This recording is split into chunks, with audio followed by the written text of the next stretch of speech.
Senhor, juventude de Cristo, sejam todos muito bem-vindos. Estamos começando mais um Conectados na Lição. Muito bem, estamos de volta com mais um Conectados na Lição. Sejam todos muito bem-vindos. E estamos recebendo em nossos estúdios da Editora Betel os representantes da Juventude de Cristo. Eu estou falando dela, da nossa querida diaconisa Jennifer Velt, seja muito bem-vinda. E também o representante dos rapazes da Juventude de Cristo. Estou falando dele, o obreiro Vitor Rangel, seja muito bem-vindo. E, gente, que honra receber aqui o comentarista da lição, nosso querido pastor Sérgio Costa. Seja muito bem-vindo, pastor. Gente, a nossa lição de número 4 traz o título O Engodo das Riquezas do Mundo. E eu já quero fazer a nossa primeira pergunta ao nosso comentarista. Pastor Sérgio, apesar dos variados sentidos do termo mundo, quando ele é apresentado como antagonista de Deus? A paz do Senhor, Tianinha, a paz do Senhor, Jennifer, a paz do Senhor, Vitor, e a paz do Senhor a você que está nos assistindo neste momento. Então vamos lá para a nossa pergunta. Quais são os sentidos variados do termo mundo e quando ele é apresentado como antagonista de Deus? Então vamos lá. A palavra mundo, em especial aqui, no grego vem cosmos. Mas a gente vai ver, até a lição vai pontuar, que existem outros significados com outros sentidos específicos. O mundo aqui, como um antagonista de Deus, ele não é a criação. É bom a gente pontuar isso. Não é o planeta Terra, não é a praia, a cachoeiras, montanhas. Não é esse o antagonista que tenta se apresentar como um antagonista de Deus, ou seja, uma pessoa que se opõe a Deus. O mundo aqui que se opõe a Deus é a sociedade corrompida, são os valores dessa sociedade corrompida e que está distante de Deus, está alienada de Deus e tenta imputar na vida do cristão ou até mesmo tenta incluir na igreja os seus valores. Por isso que o cristão ele tem que estar muito atento sobre determinados modismos que acontecem e muitas vezes têm os seus valores, os seus princípios mundanos. E aí esses princípios mundanos eles não podem adentrar a esfera santa, sagrada e perverter aquilo que foi estabelecido por Deus com determinadas seus propósitos, seus desígnios de Deus. Então a gente tem que ter muito cuidado, porque o mundo ele se coloca como esse antagonista. E um dos meios que hoje que o mundo ele tenta colocar é através do amor às riquezas. O próprio contexto que nós vivemos, a conjuntura do consumismo, esse consumismo também tenta nos afastar de Deus. E como que ele nos afasta de Deus? Às vezes gerando ansiedade. Eu quero ter muito determinada coisa. E aquilo começa a fazer mal para a gente. Jesus vai falar sobre isso. Quando ele vai falar, não estejais ansiosos pelo que comer ou pelo que vestir. E essa ansiedade muitas vezes vem pelo desejo de ter, pelo consumismo. Outra coisa que também a gente pode sofrer como demandas dessa sociedade, desses valores corrompidos do mundo, é a depressão.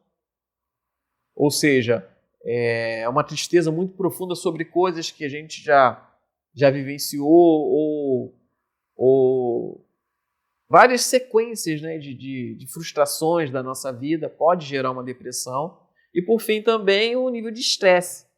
Então, o mundo também nos apresenta o estresse cotidiano. E se a gente não confiar em Deus e não confiar na providência divina, a gente pode, de fato, passar por maus lençóis por causa disso.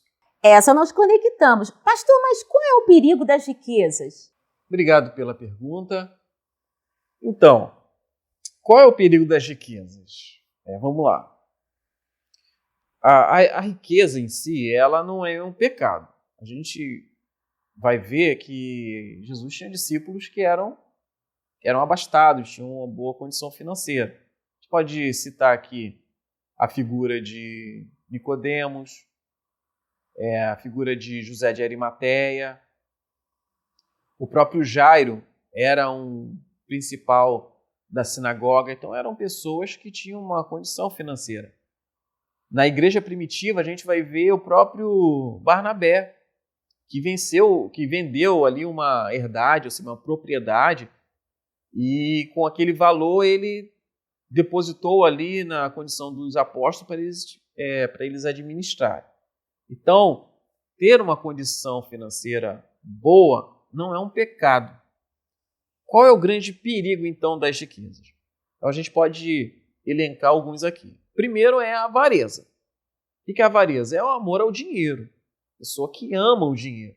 Então, isso é um perigo, porque o dinheiro ele pode querer tentar tomar o lugar de Deus.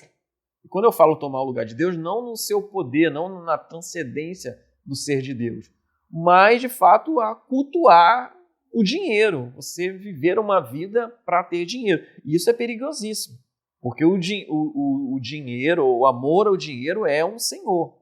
Jesus vai dizer, não pode adorar a dois deuses, não pode adorar a Deus e a mamão. E a mamão é o quê? As riquezas. Então, Jesus aponta para isso. Outra coisa que a gente pode elencar aqui, pontuar, é a ganância. Então, enquanto que a avareza é esse amor ao dinheiro, a ganância é o do ter. É você querer ter a qualquer custo o dinheiro, ter muito dinheiro. Então, isso também, essa ambição da ganância, ela é também muito perigosa. E hoje a gente vive, quando eu falo a gente, o cristianismo como um todo, ainda mais o cristianismo evangélico, que é um perigo, é a teologia da prosperidade, que coloca como o auge da vida abençoada uma vida próspera financeiramente. Isso não é uma verdade. Não é uma verdade. Então, nós devemos ter cuidado com esses modismos teológicos da teologia da prosperidade que incentiva no coração do crente a ganância, de ter. Outro perigo da riqueza também é o desejo desenfreado de ter e possuir, que a gente já falou anteriormente, mas é aquilo de você querer ter. E às vezes isso até é ruim, não somente para a vida espiritual, até porque tudo está interligado. A gente também não pode entender que a vida espiritual ela está desconexa da nossa vida natural, então tudo está conectado.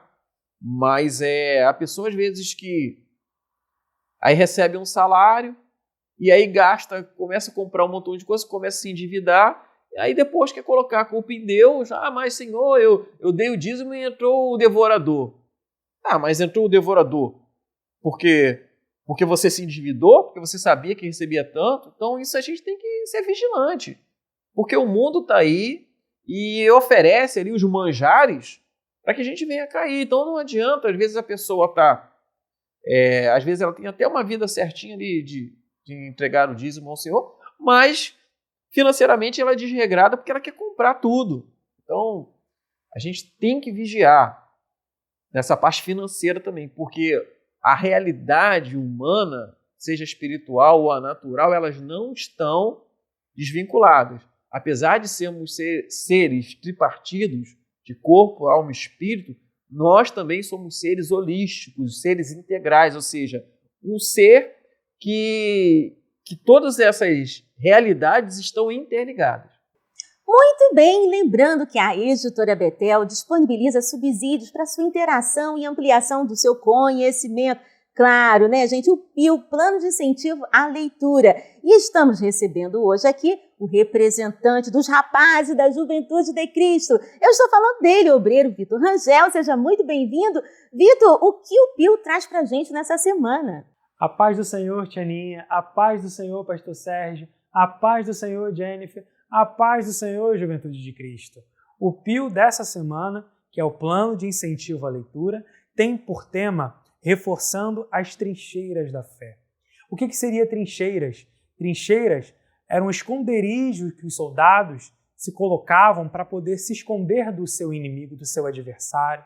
Que a gente possa estar se escondendo no Senhor, tendo Ele como nosso fiel esconderijo, nosso fiel abrigo, o nosso fiel porto seguro, e que possamos levar esse porto seguro, esse abrigo para esse mundo tão perdido, que está cada vez mais se enganando com as coisas que o pecado tem infundado nele. Pastor Sérgio, a juventude quer saber quais são os motivos pelo qual o mundo se opõe à igreja. Obrigado pela pergunta, Vitor. Então, quais são os motivos pelo qual o mundo se opõe à igreja? A gente pode ver que Jesus ele vai falar sobre essa oposição que há, tanto do mundo com Deus, quanto o mundo também com a igreja. O mundo se opõe à igreja, primeiramente, porque a igreja não é deste mundo. Nós estamos aqui como embaixadores de Cristo. Então, nós representamos um outro reino. Como representante de outro reino, nós não partilhamos de alguns princípios e valores a qual o mundo partilha. O primeiro ponto seria esse.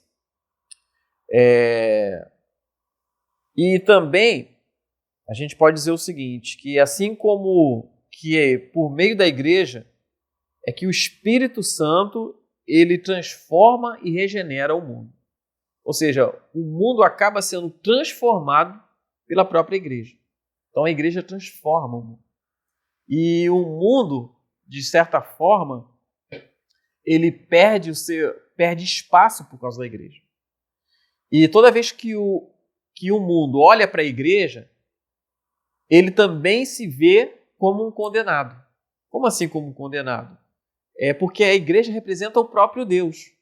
Se a igreja representa o próprio Deus, representa o próprio Cristo, até porque a igreja é o corpo de Cristo, Cristo é a cabeça, e a igreja é o seu corpo, o corpo místico de Cristo, a igreja aponta sempre para o mundo que ele está errado, que ele, na verdade, está debaixo do juízo de Deus, porque ele não vive conforme os valores de Deus, os valores do reino de Deus. Então, enquanto que os valores do mundo estão ligados diretamente ao pecado, aos vícios, enfim, coisas que se opõem a Deus, na igreja não. A igreja sempre vai apontar para uma vida de santidade. E como o mundo é inimigo de Deus, ele é inimigo de Deus, mas ele não pode diretamente se opor a Deus. E aí o que ele faz? Ele se opõe diretamente a quem? À igreja. E aí por isso que a gente vê, e a história vai apontar isso, de anos, de períodos na história, que a igreja foi perseguida, muitos cristãos morreram como mártires, morreram muitos com os gladiadores, com as feras, outros morreram queimados, outros morreram crucificados. Os apóstolos mesmo, excetuando João, morreram todos como mártires. E hoje também não é diferente. A gente vive numa sociedade em que a igreja ainda é apontada, qualquer erro da igreja, o mundo tende a enaltecer esse erro, e os nossos irmãos missionários que estão no campo, e ainda mais aqueles que estão nos locais de maior perseguição, são perseguidos por outros povos, outras nações, só por causa do Evangelho. Uau! Conectou? Lembrando que a Editora Betel traz para você, Juventude de Cristo, a Bíblia Jovem, para você que não abre mão do conhecimento com muito estilo. E lembrando também que já está disponível em nossa loja virtual o livro subsídio do trimestre, Batalha Espiritual, uma guerra invisível, mas real. Adquira agora mesmo por um desses telefones que está passando na sua tela ou em nossa loja virtual, editorabetel.com.br. Bem, nós vamos ficando por aqui. Muito obrigada à companhia de todos vocês e até a próxima semana com mais um Conectados na Lição.